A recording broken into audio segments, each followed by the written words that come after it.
C'est quoi le mérite? Ça me paraît chelou. D'abord, il y a au moins deux manières de l'employer. Mériter quelque chose et avoir du mérite. Mais les deux sont liés. En général, on mérite quelque chose parce qu'on a du mérite. Par exemple, on reconnaît généralement que la notion de mérite s'applique difficilement aux choses du hasard. Je ne mérite pas de gagner au loto. Il n'y a pas de mérite à remporter une loterie. On ne dira pas non plus qu'un enfant surdoué mérite ses capacités mentales.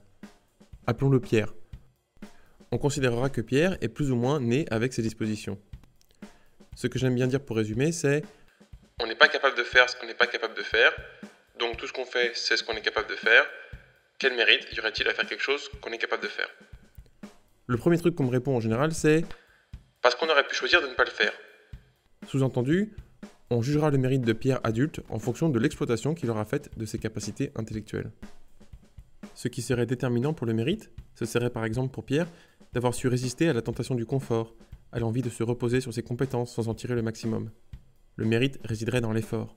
Ça en fait une valeur morale généralement associée au travail. Et ça pose d'énormes difficultés. Je sais bien qu'on a l'intuition forte d'avoir un potentiel, c'est-à-dire qu'on a le sentiment qu'on pourrait faire plus si on décidait. Il y a des moments où Pierre joue aux jeux vidéo alors qu'il pourrait réviser, lire, entretenir ses capacités intellectuelles. Il sent qu'il pourrait se mettre à travailler, mais qu'il se laisse aller à se divertir. Et donc, il culpabilise. Cette intuition est forte mais pas hyper solide, puisqu'en fait, nous ne parlons plus de ses capacités intellectuelles, mais bien de sa capacité à décider de se mettre au boulot. Pierre est peut-être né avec des facilités intellectuelles extraordinaires, mais il est peut-être également né avec de grosses difficultés de concentration. Peut-être qu'il se fatigue très vite.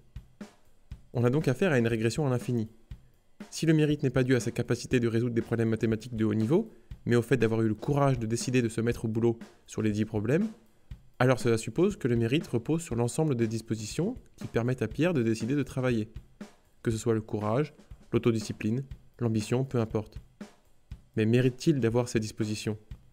Spontanément, on associe le mérite à la volonté. Il aurait pu choisir la facilité, mais il a choisi de bosser d'arrache-pied, il mérite son succès. Mais c'est une énorme simplification. On fait comme si la volonté, la détermination, l'énergie, comme si tout ça ne renvoyait pas à des capacités qui sont cultivées par ailleurs. D'où vient la volonté de Pierre? Quelle part tient à l'héritage génétique, à la petite enfance, à l'éducation? Il faudrait être particulièrement de mauvaise foi pour ne pas reconnaître que l'exploitation de nos capacités tient énormément au monde dans lequel on évolue. Des parents disponibles, des profs attentifs, une bonne santé, la confiance en soi permise par un environnement sécurisant, tout cela sera forcément déterminant dans le développement de la volonté ou de la capacité de travail en général. Pierre avait donc des capacités mentales et un environnement qui a favorisé chez lui la capacité de vouloir travailler et la capacité de se mettre des coups de pied au cul par moment. Où est le mérite? Et dernier point. Quand bien même serait-on responsable de l'exploitation de nos talents? Quand bien même il y aurait un mérite à avoir travaillé son potentiel? Nous ne sommes pas responsables de ce que la société décide de valoriser. Pierre n'y peut rien si ses capacités hors normes de calcul sont extrêmement valorisées dans un monde d'informatique et de finance, et Félix n'y peut rien si dans ce même monde, son extrême sensibilité littéraire et linguistique ne lui offre aucun statut social particulièrement privilégié. En conclusion, le mérite moral est une fiction. Tout ce dont on jouit, c'est grâce à la chance.